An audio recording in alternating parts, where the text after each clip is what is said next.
and welcome to Infamous, the audio podcast. This is Brandon, or Mutilus on Discord. This is Aaron. I go by Treffinwood on Discord.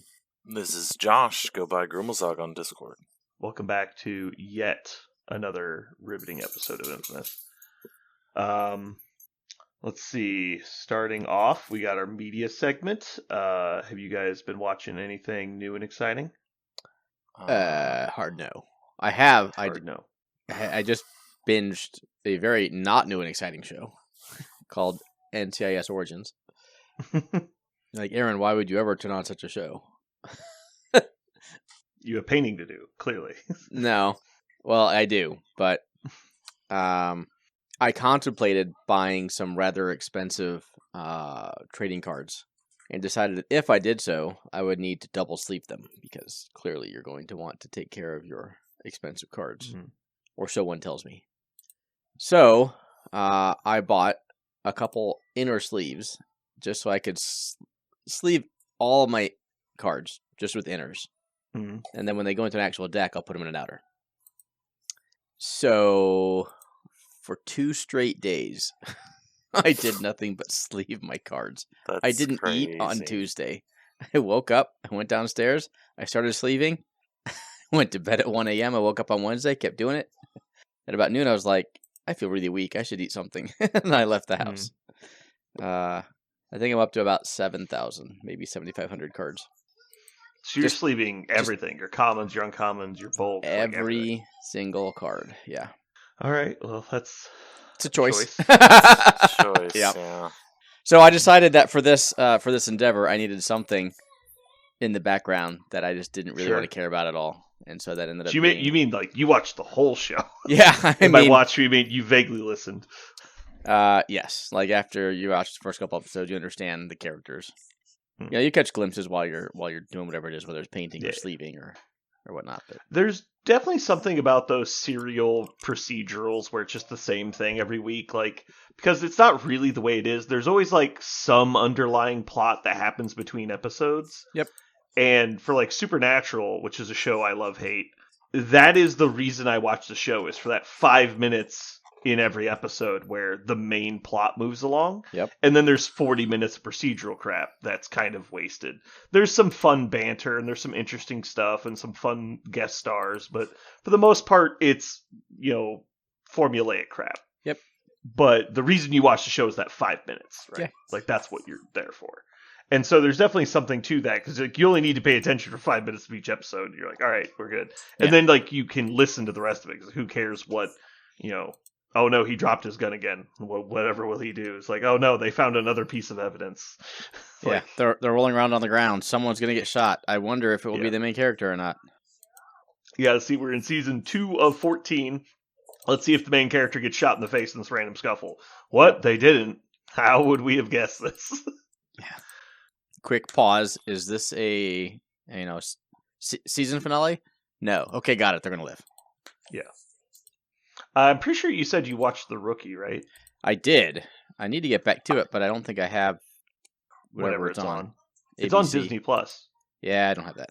I decided to cancel that. I need to do Disney Plus again because there's a show on there I need to watch. But the reason I say is that I will say that for The Rookie, they do surprising shakeups that a lot of other procedurals won't do. Like there's some noticeable plot things that happen. You're like, well, I really wouldn't have expected them to throw this left hook at you. Like, All right, Josh, you got anything you've been watching or playing or excited about? I'm still on my Guild Wars grind, but I have been playing God of War, and I had to have one of those moments where I was honest with myself that I no longer am the young man with quick reflexes that I used to be, and maybe playing on the hardest difficulty and yelling at my computer was not the best for me.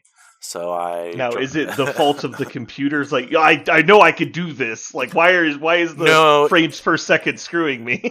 It was very much like you can't get hit, and I was not good at not getting hit. So I needed to buy myself a little more time and health bar.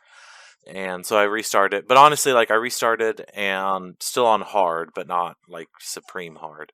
And I'm loving it. I'm enjoying it. I did just download Fable because tomorrow, are you a Fable fan? Do you know what Fable is? Okay. Tomorrow, there's been a new one in development for a long time. I'm very excited for it, and we are getting a developer chat play tomorrow, and it made me have the itch. And you can beat Fable in like 8 hours. Like it's nothing. It's a very short game. So I know it's a game a lot of people have really enjoyed. Other than that, I am heavily debating buying my first ever streaming service because I have a lot of painting to do, and I might watch some stuff on Apple TV. So you're saying that you don't currently pay for any streaming services? Nope, I've never paid for you just them. Steal them? Yeah. I long-term borrow. Yeah.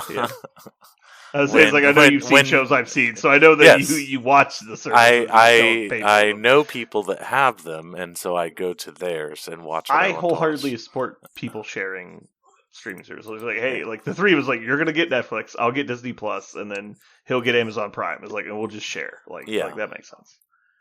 But yeah. But I think all of Fallout is out now. Is that correct? I don't think that's correct. It's not out yet? Unless it came out today, the final. But it seems like there should be several more episodes still. Yeah, I think there's only 5 episodes out. Okay, so I have a little more time to kill before I jump on that. Speaking of, I just watched the most recent episode the other day. It was pretty good. I'm watching new season of Landman. I think the newest episode that just came out this week is probably my favorite episode of the whole show. You ever take a moment while you're watching something, you're like, this is the best episode I've seen of this. And you ever feel yourself get pulled out like that? It doesn't happen very often. But just watching is everything about this episode I love. It's all of my favorite parts of the show. Mm-hmm. So anyway, the most recent episode of Landman was really good. Cool. I've started watching the new season of Dead City, the Walking Dead spinoff with Negan. Don't tell me anything about it. Okay. No spoilers. No. I don't know how to feel about the current season. Part of me is it's getting better, and part of me is I don't know if I like this. And so it's just a weird show. But that's kind of Walking Dead in general, right? It's a love-hate show anyway. You know how I feel about Walking Dead. I know. The one thing about Dead City that you have to admit is that it has much better pacing than the other show. The main show would drag stuff out. Dead City kind of gets to it. It's okay, let's do this. Josh, actually, you know what? You might like Dead City. Why? For the main reasons I just said. It doesn't tend to pander nearly as much. Now it's got the typical CW level combat where it's you have to just pull your head out and disbelieve that they know how to fight because it's clearly actors and bad choreography sometimes. Yeah. But outside of that, you're okay, well, I get what you're trying to do here, so I can disbelieve a little bit. As long as they don't make bad decisions. Right. Just, I'm going to run upstairs. As long as they fortify properly, I will be That's why I think you might like it, because the more recent shows, it's 10, 15 years plus past the original infection. And so it's all deep survival stuff. It's no longer run to safety. That's not a thing anymore. Now it's, can we recreate let's build the new world now. It's that can take on a lot of different forms. It's either going to be, scavenger camp, or it's going to be, living on an aircraft carrier. It's going to be all these different things. And so it's, how can we make the current world the best it could possibly be? And so I think you'll like Dead City more because it's got more of that as the subplot. It's okay, the world is what it is now. There's no changing it. Let's then try and make the best out of this. And let's form groups. Let's make fortification. Let's claim territory. That's more what the plot of the show is. As it should. As opposed to these 7 fuckheads running around doing stupid shit. Yep. And it piggybacks off of all of the plot development of that previous show, but yeah, if only you're more willing to kill people, you would have solved a lot of your problems. But that's usually the opposite. The frustrating part of the show for me is I just want to be greedy and stupid, so I'm going to kill 8 people of the remaining 12 on the planet. And you're what? That was always the part that would piss me off. It's really? in this situation, you should be desperate for more people to help you. Like, everyone was getting along, you just decide to make a problem. Like, it's just dumb. Anyway, plot holes in Walking Dead is a whole separate topic. Yes. I have, unfortunately, kind of stopped playing video games again. I just don't have time. That's fair. I enjoy them for short spurts, and then I'm forced to... I always feel so guilty that I just put them down. It's like, man, I should be doing all this other stuff, but I just kind of want to play a video game for 2 hours. You gotta be chill in life, guy. You gotta do the things you enjoy. Yeah, I know. Well, I mean, I enjoy the other stuff, too. It's like, for example, painting. It's like, well, I can play Fallout 4, or I can paint my Blood Bowl team. Yeah. And you're like... And so, the logistical brain I have is like, at the end of the day, what am I going to be more happy that I did? And then so every minute I play video games, I feel guilty that I'm not doing something that has long-term productive behaviors. I understand that for sure. Yeah. I definitely know that I need to do more productive things, but then I get into God, I hate to say a flow state, but I'm just like, I'm enjoying myself right now. I'm just going to keep doing these things. Yeah. Sometimes you just need to do it, right? And yeah. I think that's important. But then there's the random Wednesday where you're like, well, I should really do something productive. Yeah. So, go ahead. I was just going to say, I've got to start doing, the goal is just to do 30 minutes of painting a day. Just kind of chip away. I've kind of, all my Trench Crusade stuff, I've kind of got all of the base colors down. And so in 45 minutes, like yesterday, I got 2 models almost completely done. I was like, okay, so if I just do 30 to 45 minutes every day, I'll be able to paint all my stuff. Do you allow yourself to like bank time? Where it's like, hey, I didn't paint it all today, so I'm gonna paint for an hour tomorrow. No, I don't have that much. I don't have that much. I don't have that much time. So I mean, that it's the same amount of time. I know, but like Tuesdays are my only free days normally. Okay. Because like Mondays I have brother time, Wednesdays is D&D and podcasts, Thursdays is the store, and then Friday either I'm visiting the girlfriend or she's visiting me. So that means Tuesdays and like sometime Sunday, and then I generally do chores on Sunday. So. Well, how is your 30 minutes a day working then? If you have because no free time on those days? If I do it right when I get home from work, because I get home at like 5:30. If I do it right when I get home, do 30 minutes, then eat dinner, and then I start doing that stuff. That was part of my question, though. I was like, well, if you just have a really busy Monday, would you just paint for 90 minutes on Tuesday instead? That's probably a good idea. I'm going to try and make Tuesdays more of like a stretch goal day, where I'm like, okay, I'm not doing anything. That's not true. I like to read. But like, what if I do like 2 hours of painting and like really crush it out? Then if I don't get any done on like Thursday, because Thursday's generally like leave work early, come home, pick up CJ, go to the store, be at the store, come home, go to bed. So. It really just depends on your personal, I wouldn't say discipline really, but it's like your mindset and work ethics, because some people can do really well with the like, hey, I have to do X per day, and I can allow myself to not do it one day because I will do it the following day. And then some people, it tends to spiral, and then it turns into, I haven't painted in 3 weeks, and so I need to paint for 9.5 hours tomorrow, and you're like, oh, that doesn't work. And so it just kind of, everyone knows themselves, and you know what you need to be doing. So, and I'm a very much like, my creativity comes in spurts. So it'll be like, fuck yeah, I'm going to crush some painting. And I'll paint for like 2 weeks. And then I might not touch a paintbrush for like 3 months. Yep. It all just depends. But I'm trying to get better, because I have a whole Warhammer army to paint. Get better about just doing 30 minutes every night. Do it right when I get home. And that's just slowly chipping away. So. Mm-hmm. Cool. In unrelated news, book 18 of the Dresden Files dropped on technically Tuesday. I just finished it today. I unfortunately had to work Tuesday, so I couldn't listen to it all day. But the same thing happened last time the book came out. It's something I really want to pay attention to, so even though it's audible, I want to really kind of stay focused, because there's stuff. I'll listen to it again, but there's stuff I don't want to miss the first time. And so I find myself just kind of wandering around my house listening to it on audio. And I'm like, well, I could do this, and I'll start like doing the dishes, and like, but then I'll run out of a simple task. Like, well, maybe I can play this video game in the background. I'm like, nope. Then I find myself getting distracted. I'm like, I can't do that. And so like, and then it's like, well, I'll start doing 3D printing stuff. It's like, well, I got distracted again. So it's like I'm trying to find something I can do because just listening to a book seems so unproductive. So like, I find myself just wandering for stuff that I can do in the background. Yeah. And so I started painting. Is one of the ways I handled that. That's good. I'm about to go through some podcasts, my favorite podcasts, while I do my painting. I think that's going to be the goal. Because they're really nice, long, like 5-hour history podcasts. Yeah. Mm-hmm. And, hell yeah, buddy. Did you guys see those? Not to get too ahead in topic. Did you see them high elves? No. What about them? Oh, there's a high elf team coming for Blood Bowl. There is a high elf team, though, isn't there? But there's Is there not models for high elf teams? There's not a model. There has currently. been since the early 2000s, I think. Yeah. Oh. Well, I have early 2000s Vikings, so. Counts as high elves. Counts as high elves. Counts as Oh, they look pretty similar, honestly. They both have helmets and shoulder pads. That's about all that matters. Yep. Yeah, this was the last team that they hadn't released since 2016. Getting new models, new rules.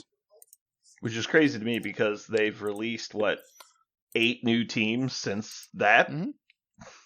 Yeah. Let's see, we've had Imperial Nobility, Khorne, Nurgle, Nurgle was always Old around. World Alliance, Underworld Denizens. Underworld was around. Was it? Yeah, Underworld's been around a long time. Okay. I think Snotlings. Snotlings are new. Gnomes are new. Vampires are technically around, but they're so different now. Yep. Yeah, so it's been at least 5 teams, I would say. Gnomes. Half a dozen teams have come out since they've gotten Black Orcs. an update to models. Yeah, Black Orcs, good call. Chaos Renegades. Because back when I started playing, the only real Chaos team was Chosen. It was just called Chaos back then. Like, there was technically Norse, which are supposedly a Chaos team. I guess Underworlds is technically Chaos, but they're more just a hodgepodge of crap. Yep, so I don't know when we'll get the actual rules for the High Elf team, but soon-ish. Are you excited for High Elves, Josh, since you brought it up? I think so. I really genuinely actually like the high elf aesthetic of Warhammer. Mm-hmm. And Kenny has some models he'd love to sell you. Does he now? No, I'm just kidding. And so they were definitely one of the ones, in general, I just love orcs, but I do like to try and expand my tastes and step outside of giant, muscled, armored, slabbed people. But it's even better in Blood Bowl. It's even better in Blood Bowl, yeah. So, I will probably at least look at them. I don't know enough, so I kind of go to some community stuff and see what people say about them, and just because I haven't played enough that I don't want to pick them up and be like, well, they're really good, but you got to know how to do XYZ and have a plan. And I just feel like I would not enjoy that as much without the knowledge. So, and now that they make them, they probably won't go away for a long time. Fingers crossed. So there's no you are. rush. I mean, there's always been a roster to play, right? It just hadn't been updated in a while. But yes, I would hope that they don't go away for a while. Yeah. I did keep looking at the Dark Elf stuff, or Dark Elf, Chaos Dwarves at the store. I really I don't even know if I'd want to play them, but I love the aesthetic. I was like, those would be fun. They were considered a cheesy power team for a long time. Really? But... Yeah, not anymore. Well, now they're mid-tier. Yeah, they just had some really crazy positionals that nobody else really had access to. Like fast big guys, kind of, because they had the bull centaurs. Yeah. And now they're very different now, I would say. But I like their aesthetics, and I think they would be, that's something I would probably enjoy painting.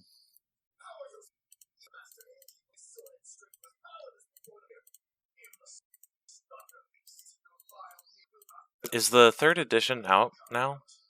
Mm-hmm. Came out it's been 2 months ago. It sounds like it's been out for a minute, right? Yeah. Mm-hmm. Did they? Yeah, they did a starter set for it. Yep, they did. Aaron, what are the biggest generic rules changes? Would you say from 2nd to 3rd? You can have 10 players plus your star player to get to 11. You don't need 11 before. Oh, okay. That's the biggest fundamental change, and even that's kind of small, and that's really tournament specific. Yeah.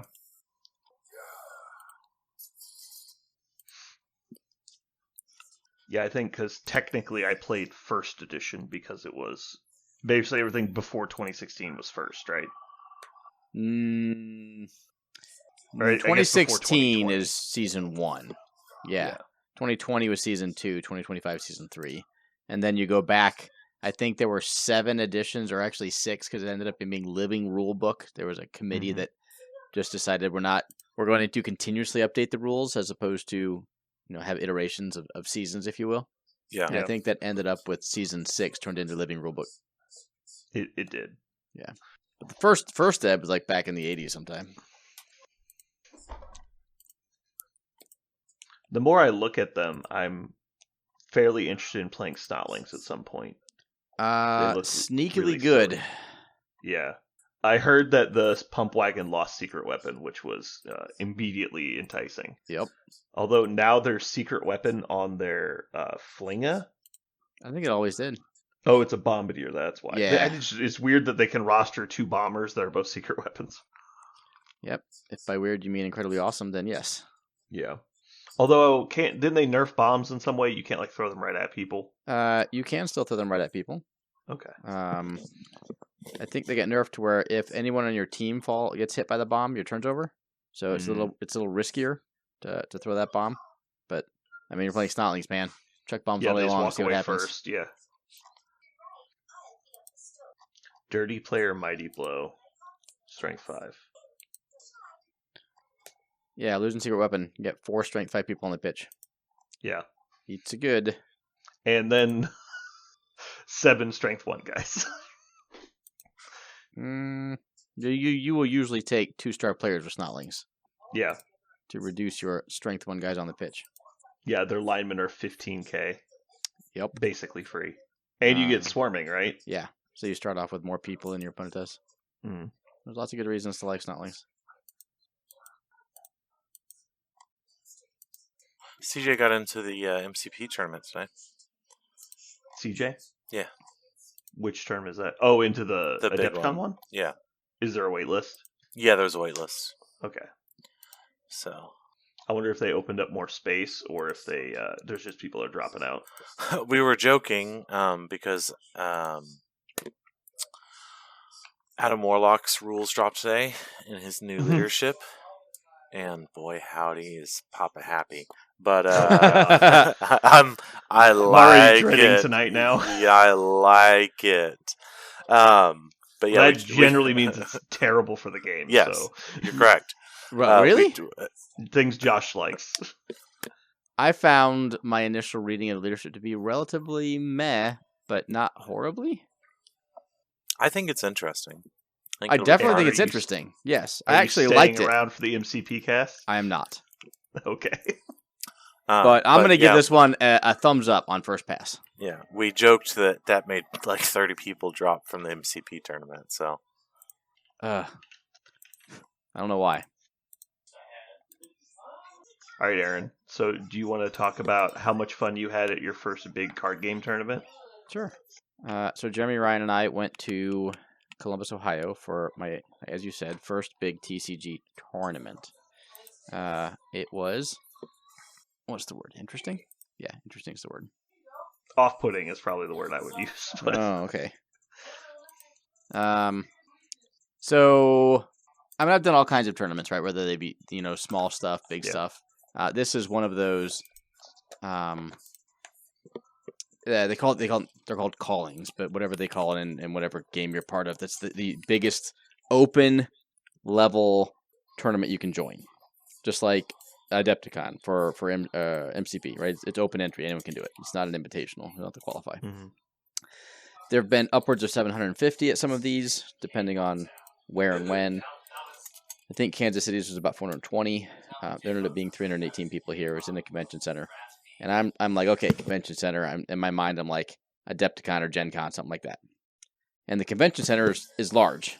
And this entire event was held in one room of the convention center. Like, it wasn't even the convention center, right? Isn't that crazy? Like, going from miniatures games to card games, like how little space you need in comparison. Yeah, well, I mean, that it would have just been that ballroom too had it just been like a large MCP tournament. So yeah, I just had to get to my mind, oh, this isn't a 7,000 person con, right? So we get there on Friday, and there's like few people there. I'm like, spoiler, there were more people there on Saturday, so that was good. But we play back to back to back on Friday. So we had a 9 a.m. event, a 1 p.m. event, and a 5 p.m. event. And each event's 4 rounds long and lasts 55 minutes per round. Jeremy ended up getting yelled at the 1 p.m. event because he showed up 3 minutes late because he was still in the 9 o'clock event. And it was like, dudes, just finish your events on time so we can make the next one. But when I say those were the 3 events we were signed up for, there were events firing every hour depending on what you wanted to do. Yeah. So they don't know that, we're back to back. Anyway, it was just weird.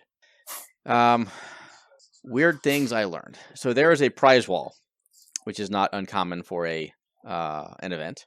And there are like one-offs that cost, let's say, 3,000 tickets. And you get 600 tickets if you win an event. Or you go 4-0, right? So you're either not going to get this until the end, or you're going to have to pool your tickets with other people, or you're going to have to buy tickets off other people. But whatever, you do events, you get participation tickets, and then you get tickets if you win games. So you get tickets, and you can turn your tickets in, turn them in for packs, or these like one-off things, like giant cards, or uncut, sheets of cards, whatever the case may be. And they all, of course, went super quickly, because they're all the one-ofs. And then come Saturday, you go back to the prize wall when you walk in, and it's fucking bare because people already took everything on Friday. They don't restock it. I'm like, well, this is shit. So if I just showed up on Saturday, I can turn my tickets in for packs and that's it.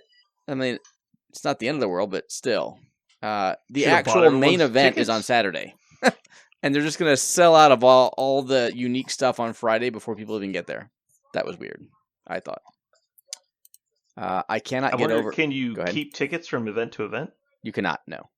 Okay. Yeah, the tickets we got said Calling Columbus on them. So I could probably not reuse them.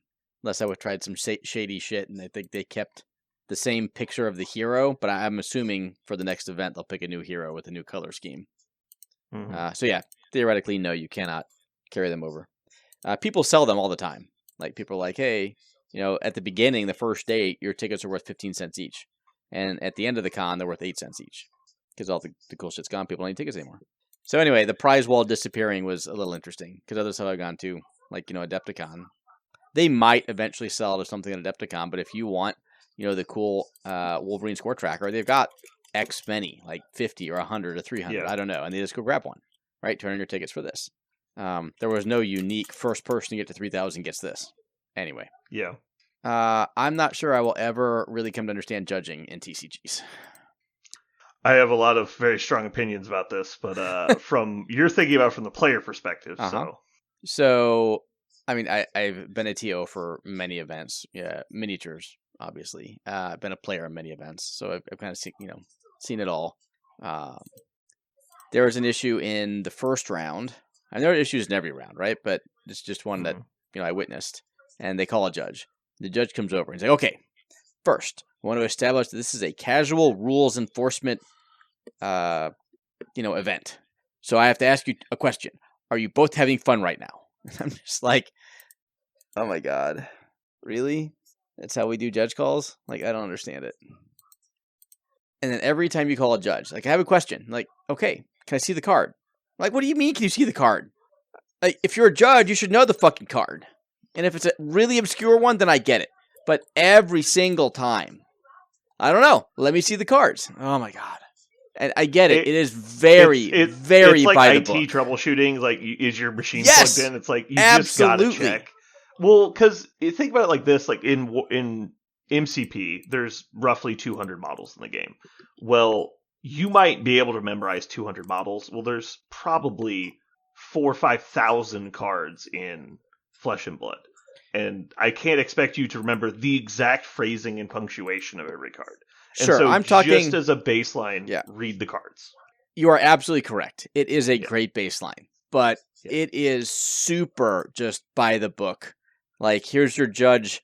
Step 1, approach the table, say this. Step 2, look at the card. Step 3, tell them that you're going to give them a 2-minute time extension and then excuse yourself to go talk to the head judge. Step 4, come back 45 seconds later. Like, It actually, from everything you're describing, it sounds like great judging. You are not wrong. So I want to say that I was taken aback, but I didn't say it was bad. How like professional and bureaucratic it was. Let's go with bureaucratic.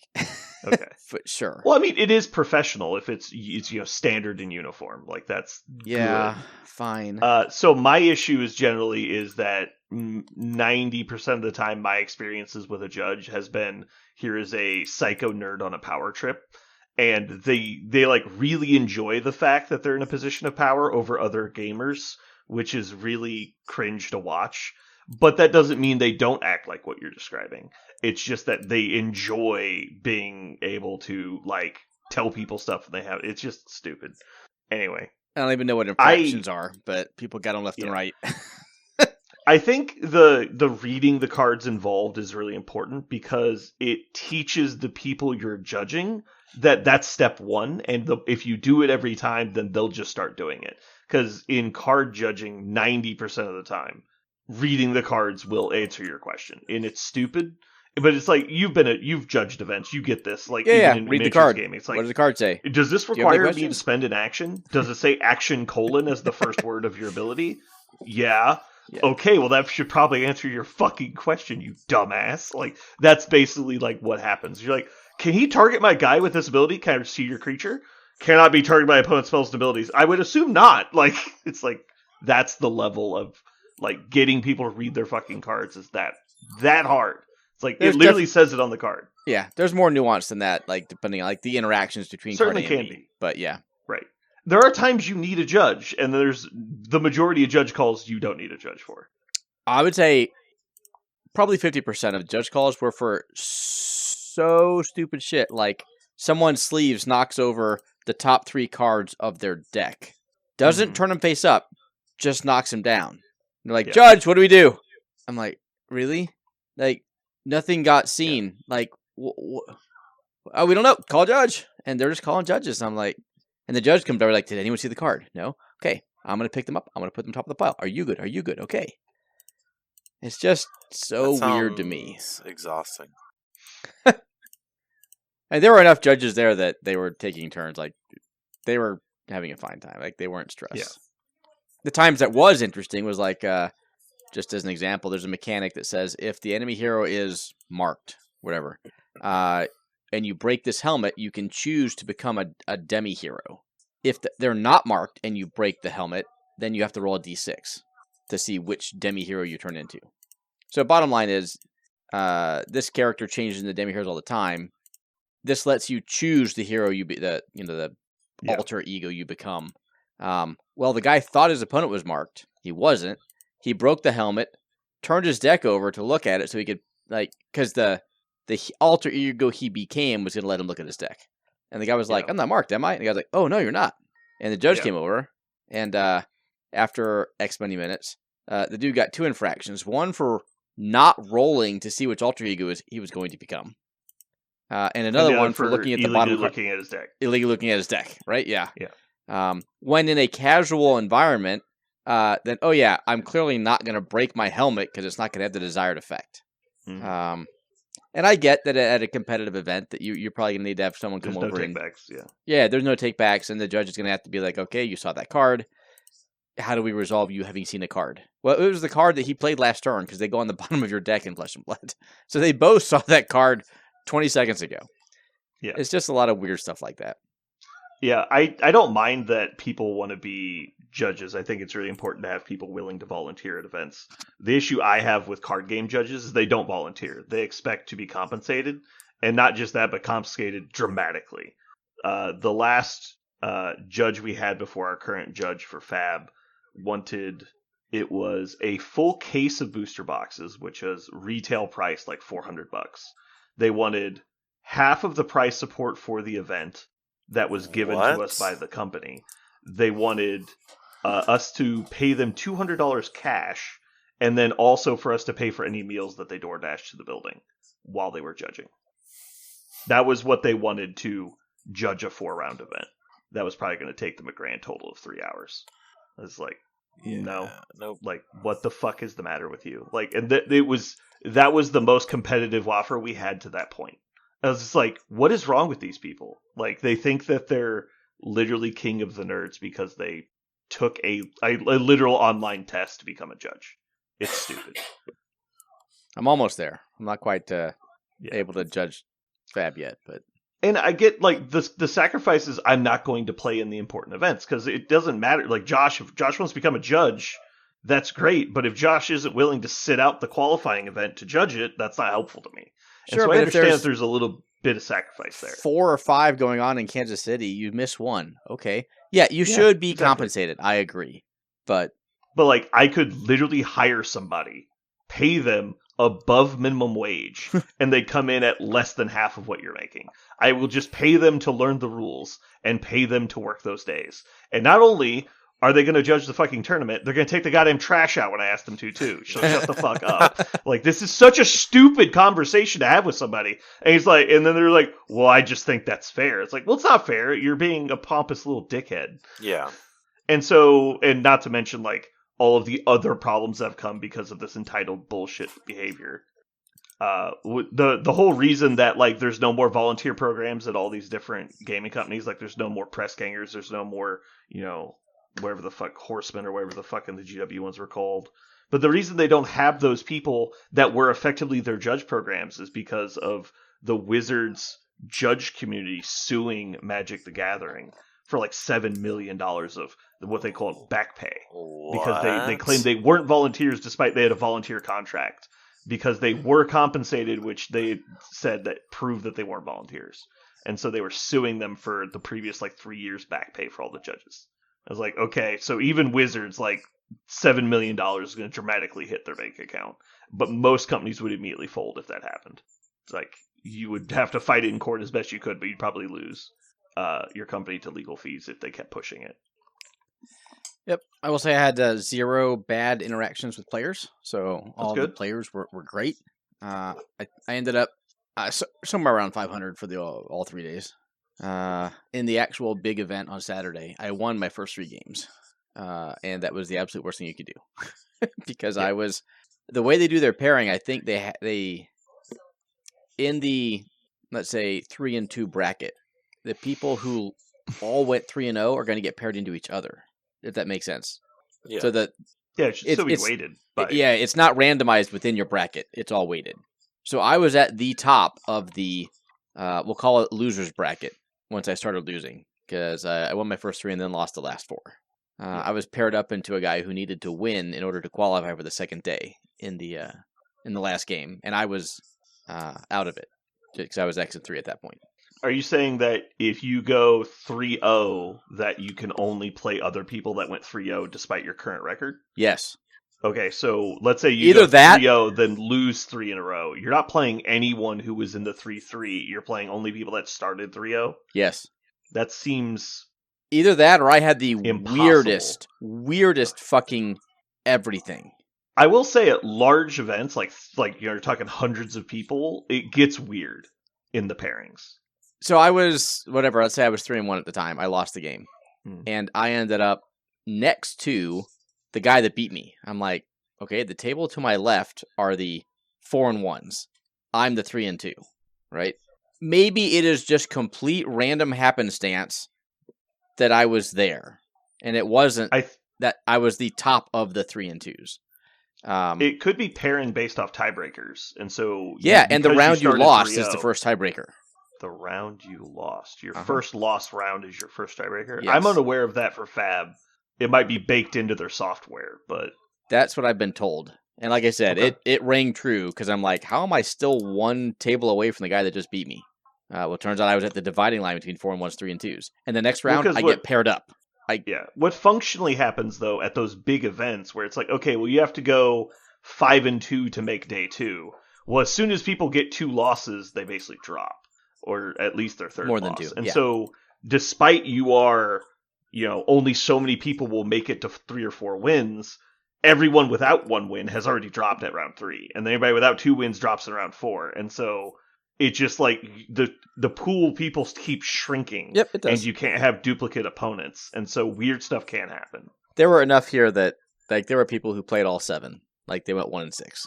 Right, but you can't play those people because you're Correct 3 and 1 or yeah, whatever. Yeah. Yep. Anyway, had a good time. Went about 500. Life was good. Nice. How did Jeremy do? About the same. Late. So he started 0-3, and we ended up. You guys kind of met in the middle. Yeah, and then we ended up, and then we're both 3-3 going to the last game, and I'm like, motherfucker, if you end up with a better record than me, and then he lost as well. We both ended at 3-4. Nice, good job. Okay, well, let's jump into Mojo World for this week. We're going to draft our favorite Blood Bowl teams. Ooh, favorite Blood Bowl teams. I've got them pulled up conveniently, so I will let you guys know if you name a team that isn't a team. Favorite in the new edition or favorite all time? We're going with current. Ooh, I guess. Okay. But also, I'm not as concerned with rule sets as much as like theme. And so, like, who's your favorite team? Like, if you want to say, original ogres or something, like, that's fine. I'm not going to ask you to name an edition. I'm just saying, like, this team is my favorite. Okay. Like I would say Norse is my favorite team probably, but that not Till because of their current rules or their old rules, just until I take them. Mm-hmm. I mean, you can. Aaron gets to go first. Okay. Well, my first one is the oldie but the goodie. It's Orcs. Pretty sure I cut my teeth with Orcs in Blood Bowl at the very beginning. And yeah, they do everything. They're just a little slow. High armor, they got throwers, they got blitzers, they got strength 4. They're relatively versatile without having the movement. Yeah, I think they were honestly a little overpowered in previous editions because they have so much and only like -1 speed. Josh, you're up. Black Orcs. What? Black Orcs. Black Orcs. You cut out. I just heard sorry. Orcs. I'm like, Josh, are you fucking serious? Also Orcs. And if you don't like it, you're a git. Mm-hmm. All right. Well, I'm gonna go with Norse because I just said Norse. Vikings are just cool. I don't know why Josh doesn't think so, but I love Vikings. Nope, you clearly don't. You clearly don't. We literally just drafted them to prove it. You don't. But yeah, Norse are just cool. I love their combination of like just crazy aggressive skills and like their just do shit attitude. Let's see. You guys took my other 2 favorite teams, so I'm gonna come up with something new. Necromantic Horrors. Damn, it's a good one. I picked both the werewolf teams, so go fuck yourself. Yep. I guess you guys can probably assume I like Frenzy, and I like Claws, and I like fast things, and I also like things with block. So those are my 2 favorite teams. Josh, you're up. Dwarves. Dwarves, just regular dwarves. I love me a solid line of short men. All right, well, you are officially the worst Blood Bowl player of all time. You're probably right. Dwarves, I've never disliked. Like, dwarves are like just the boringest fucking team of all time. They're so boring. That's what I played the farthest in on Steam on Blood Bowl 3. It's dwarves. Because it's like, you can't kill me. I'm just going to beat the shit out of you and form a bubble and then move that bubble slowly, glacially downfield. And time out before scoring. Yeah. It happened a couple times, All right, Aaron, you are up, sir. Imperial Nobility. This is a team that came out in 2016. I think it was 2016. Did it come out in 2020? No. Because this isn't the old Bretonnians, right? It's not. So this was 2020, then, wasn't it? Yeah, it must have been. The Black Orcs and the Nobility. They were maligned for all of the 2020 edition. Not very good. But because of that, they were often tiered pretty low in tournaments. Yeah. And I actually, what's his name? Bodyguards. The Bodyguards on the Imperial Nobility might be my favorite player of all time. Yeah, stand firm and wrestle. Yeah, stand firm, arm 9, stand firm, wrestle. Like, just get effed with access to guard. So, yeah, the team is not very good, but I really, really liked that team and the really frustrating play style of stand firm wrestle on your bodyguards and all of your linemen have fend. So whatever your opponent thinks they're trying to do, they just don't get to. Yeah, I really like. I think they're a perfect example of a team that has undervalued skills. Like their skills aren't the stuff you would ever pick first. Yep. But because of that, they have more skills on average, and those skills are only like second tier skills. They're not bad. Yeah, it's exactly. just not premier, which means they synergize really well when you give them premier skills. Yep. And so I think that's just because a lot of other teams are like, here's a bunch of guys with good stats. I'm going to pay to give them block. And where this is a team that has skills, and then you're giving them block on top of their other already good skills. And then my last choice is going to be goblins. Oh no, not goblins. Sorry, Shambling Undead. You mean Undead? Sure, Undead. They were the first team I took seriously. I think I had my highest win rating with them. I took second at Chaos Cup in the U.S. in I think 2019 with Undead. They are the only team in the game that has movement, that have players with a movement of 3, 4, 5, 6, and 7. This is the ultimate. Everyone has one job and does that one job incredibly well. Mm-hmm. But the individual people cannot do multiple jobs, so everyone's specialized. So if you start to lose some people, like there's no backup for them. But if you're not losing people, then they're doing their jobs kind of better than everyone else will. So anyway, shout out to Shambling or Undead if you want to call them that. Because mummies are like arguably the best big dude in the game, right? Because there's no negative trait. They have regen and mighty blow. They're just speed. The Tomb Kings might give them a run for their money. So they lose mighty blow for brawler and decay. Brawler on a strength 5 is pretty effing great. And who cares about decay? Decay's it's just so weird they have game. Decay and regen. It's just a weird, like, they have a plus and a minus. Yep. And so it's kind of like, whatever. Obviously being strength 4 is good. Or sorry, not strength 4, speed 4 is good. Yeah. But starting with mighty blow is pretty great too. Yeah, you're not wrong. And they also have people on their team that are above agility 3. Yes. Or reverse skills. Which is why I picked Undead over Tomb Kings, but for sure. I'm really excited to try new edition Tomb Kings because the Tomb Guardians just got Brawler in this new edition, and you talked about good skills. I mean, that's a skill that they normally don't have access to, that they just have for free now. Yeah, because you would have to get doubles to get block in a league. Yeah, and so you start off with pseudo block on your strength 5. Yes, please. So, anyway, over to you for the. All right, Josh, final pick. I have to pick the only other team I've played is Skaven. That's solid. That was very fun. I almost felt like I was cheating because I'm so used to playing like slow, heavy guys that my rats were just like, we're gonna run, and I was like, oh my god, no one can hit me or catch me. This is fantastic. I don't know what I'm doing right, but this is great. So, You chose to play Skaven. Do they have a team out right now?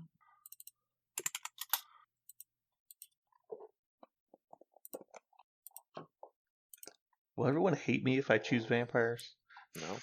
Well, it might hate you anyway, but you can choose vampires. Yeah. That won't be the reason they hate you. How about that? Well, they do have a team out. Those are some good models. Yeah, we'll go with vampires. To be fair, I like old vampires that were dog shit. Like, he's just like, I just take 6 vamps, fuck it. Like, I'm sad I didn't get either orc team. I kind of want to choose Chosen, but I haven't played Chaos since they came out with all the new teams, which is part of the reason I'm taking Nurgle to Adepticon. Hell yeah, brother. Cool. Well, I guess that's going to wrap it up for us today. Hopefully everyone had a good time. This has been Brandon. And Aaron. And Josh. And you've just listened to Blood Bowl.